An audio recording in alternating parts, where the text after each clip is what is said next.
आर्यन, लो बेटा खाना खा लो। मैंने कहा ना मुझे खाना नहीं खाना, मुझे भूख नहीं लगी। क्या हुआ बेटा, स्कूल से आते ही तुम खाना खा लेते हो। 9 बज गए हैं, तुम्हें अभी तक भूख नहीं लगी। अच्छा, खाना नहीं खाना है तो मत खाओ। मैं तुम्हारे लिए दूध लाती हूँ, वो पी लेना।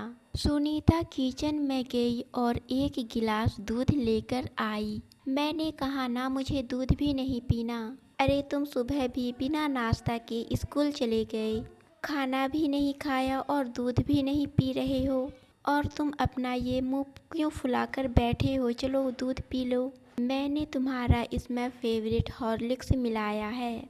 मैंने कहा ना मुझे नहीं पीना तो नहीं पीना। आप क्यों बार बार मुझे जिद कर रही हो। सुनीता को लगा शायद अपने बेटे को डांट कर बोल दिया है, इसलिए नाराज हो गया।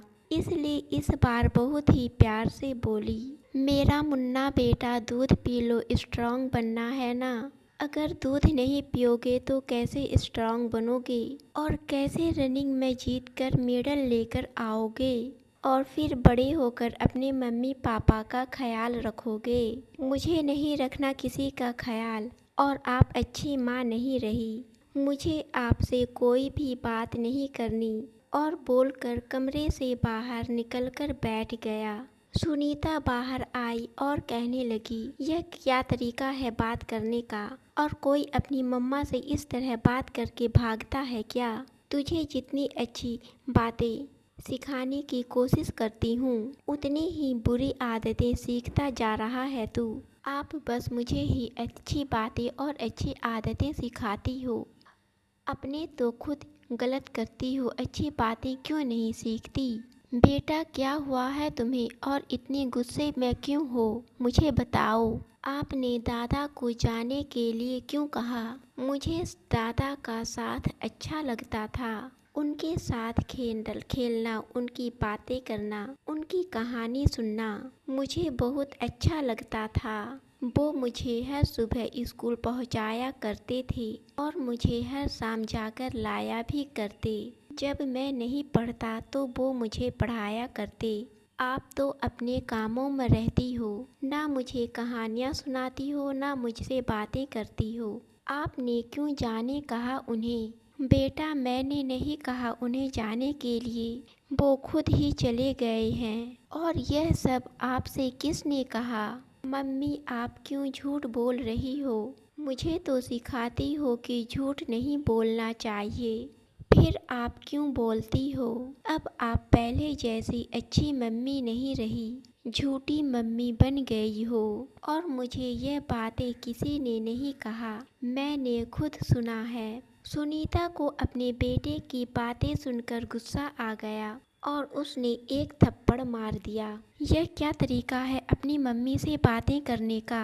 किसने सिखाया, मैंने तो तुम्हें यह सब नहीं सिखाया। चलो सॉरी बोलो अभी मम्मी से। आपसे ही सीख रहा हूँ मम्मी। मम्मी आप भी तो दादा से ऐसे ही बातें करती हो। आप मुझे सिखाती हो कि बड़ों से अच्छे से बातें करो, फिर आप क्यों दादा पर गुस्सा कर रही थी। वह भी तो आपसे बड़े हैं। किसने कहा कि मैं दादा से अच्छे से बातें नहीं करती हूँ। दादा ने कहा।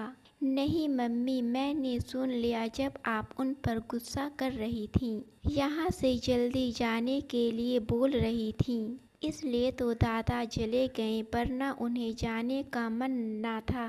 अपने बेटे की बातें सुनकर सुनीता हैरान हो गई। उसे 1 हफ्ते पहले की बातें याद आई। 3 महीने की जिम्मेदारी रखने पर 6 महीने रखने पड़ते हैं। अब 8वां महीना होने को आ गए, फिर भी आपका भाई लेने नहीं आया, और ना ही पापा जी जाने का नाम ले रहे हैं। और कब तक यहाँ रहेंगे। अरे तो क्या हो गया, हो सकता है फुर्सत नहीं मिली हो। और तुम्हें तो पता है पीयूष नौकरी के सिलसिले में बाहर आता जाता रहता है, और निशा अपने मायके में ही ज़्यादातर रहती है, और पापा घर पर अकेले हो जाते हैं तो समय नहीं कटता होगा, इसी वजह से जाना नहीं चाह रहे होंगे। मुझे तो लगता है पापा को यहाँ पर ज़्यादा अच्छा लगता है। आर्यन के साथ साथ उनका समय बहुत ही अच्छे से बीतता है। यहीं रहने दो ना, क्या परेशानी है। फिर आर्यन भी तो उनके साथ खेलता रहता है। आर्यन की स्कूल के सारे होमवर्क पापा ही करवा देते हैं, तुम तो उस पर ध्यान भी नहीं देती।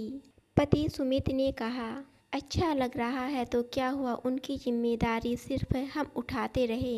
एक बेटा और बहू तो आराम से अपनी ज़िंदगी जी रहा है। ऐसा लगता है जैसे उनके माँ बाप हैं ही नहीं। शादी करके बस एक बार आया, उसके बाद आया ही नहीं। और ये दोनों भी अकेले यहाँ जीवन अच्छे से काट रहे हैं। यहाँ हम उनकी जिम्मेदारी का बोझ उठाते रहें। सुमित ने कहा, तुम ऐसा क्यों कह रही हो। पापा जी को जहाँ रहने का मन होगा वो वहीं रहेंगे। सुनीता ने कहा, तुम्हें इस तरह से बोलने की कोई ज़रूरत नहीं है, क्योंकि जिम्मेदारी दोनों ने बराबर की ली थी, निभानी भी पड़ेगी। अपने बेटे और बहू की बातें सुनकर सौरभ सामने आकर बोले, बहू तुम गुस्सा मत हो, आपस में झगड़ा मत करो। आज ही मेरी बात हुई है, बड़ा बेटा कल घर आ रहा है, मैं कल ही चली जाऊंगी। आ गए अपने बेटे के सामने चिकनी चुपड़ी बातें करने, और आपको हम दोनों के बीच बोलने की क्या ज़रूरत है। अगर आप सच में नहीं चाहते कि हमारे बीच झगड़ा हो तो समय होते ही यहाँ से चले क्यों नहीं जाते। बहू की बातें सुनकर सौरभ चुप हो गया और उसके आंखों में आंसू भर आए। वह अपने कमरे में चुपचाप से चले गए। यहाँ बेटे और बहू के बीच बहस अब भी जारी थी। सौरभ अपनी पत्नी के साथ गांव में रहा करता था। बेटे बहू एक साथ अपनी जिंदगी आराम से गुजार रहे थे। अपनी पत्नी की मृत्यु के बाद वह अकेले रहने लगे। लेकिन एक बार सुमित अपने पिता से मिलने गांव आया। दरवाजा खटखटाने पर नहीं खोला। दरवाजा तोड़कर जब अंदर गया तो उसके पिता बेहोश जमीन पर पड़े थे। वह जल्दी से हॉस्पिटल लेकर गया। ठीक होने के बाद अपने घर लेकर आया। सौरभ को 3 बेटे थे, लेकिन सबसे बड़े बेटे ने कनाडा में ही अपनी पसंद की लड़की से शादी करके बस गए। फिर वो कभी आए ही नहीं। तो दोनों बेटों ने अपने साथ 6 महीने रखने की जिम्मेदारी ली। सौरभ को अपने बड़े बेटे बहू के साथ रहने से ज़्यादा अच्छा छोटे बहू बेटे के साथ लगता था। बड़े बेटे को काम के सिलसिले में हमेशा बाहर जाना पड़ता था। बहू का मायका पास था तो वह अपने मायके चली जाया करती थी। सौरभ घर में अकेले हो जाते थे। समय नहीं बीतता इसलिए वह वहाँ नहीं रहना चाहते थे। बड़े बेटे बहू को कोई औलाद भी नहीं थी। छोटे बहू बेटे के घर में पोते के साथ समय आराम से कट जाता था और बच्चा भी बहुत खुश है दादा का साथ पाकर।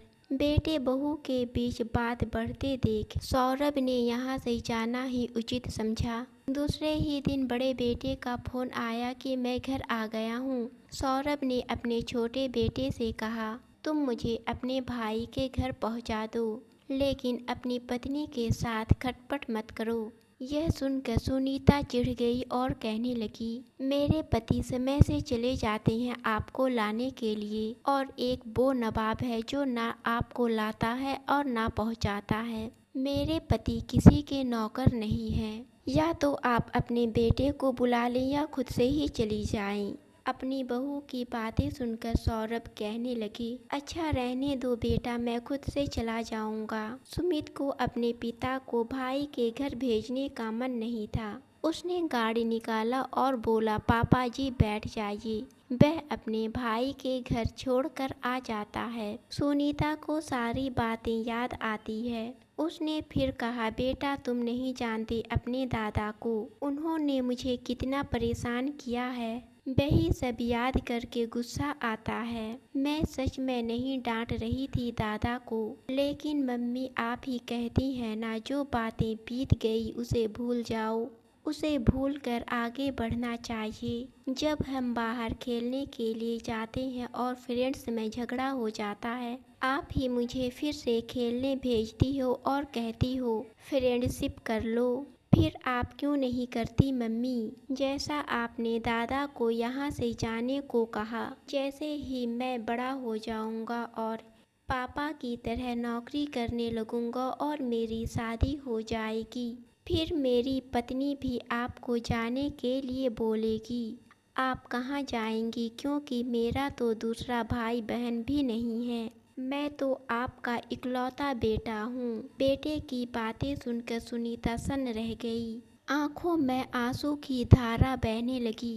10 साल के इतने छोटे बच्चे ने इतनी बड़ी बात कह दी, जिसकी उसे जरा सी भी उम्मीद नहीं थी। वो बेटे के सामने बेड पर धम से बैठ गई। ऐसा लगा मानो जैसे बेटे ने सामने आईना रख दिया, जिसमें उसका भविष्य साफ दिख रहा है। सुमित ने सारी बातें सुन ली और आकर बेटे को गोद में उठा लिया। बेटा, जो बात मैं नहीं बोल पाया वो तूने बोल दिया। अब तो सोचो सुनीता, 10 साल के बच्चे की समझ में आ रहा है तुमने कितना गलत किया है। सुनीता के आंखों से आंसू बहने लगे। अपने बेटे को सीने से लगा लिया। आप चिंता मत करो बेटा, आपकी मम्मी फिर से अच्छी बनेगी। आपके दादा को आपसे कभी दूर नहीं करेगी। हम आज शाम में ही जाएंगे आपके दादा को लेने। सच मम्मी? मुझ बेटा। शाम में सुनीता अपने बेटे और पति के साथ अपने जेठ के घर पहुंची। बेटे बहू को देखकर सौरभ चौंक गया और भागता हुआ पास आया। अचानक क्या हुआ बेटा, बहू कुछ बोलते उससे पहले ही आर्यन भागता हुआ अपने दादा के गले से लिपट गया, मानो कब के बिछड़े हो दादा से। मुझे छोड़कर अब कहीं मत जाना, मेरे साथ ही रहना, मेरे साथ ही रहना हमेशा। सौरभ अपने बेटे बहू को देखने लगे। सुनीता पास आई और हाथ जोड़ते हुए बोली, मुझे माफ़ कर दीजिए पापा जी, यहाँ से चलिए, अब हम सब एक साथ रहेंगे हमेशा के लिए। सुमित पास आकर कहने लगा, पापा अब आपको यहाँ वहाँ आने जाने की कोई ज़रूरत नहीं है। अब आप हमारे साथ हमारे घर में रहेंगे। अपने बेटे की बातें सुनकर सौरभ सुमित के गले लग गया।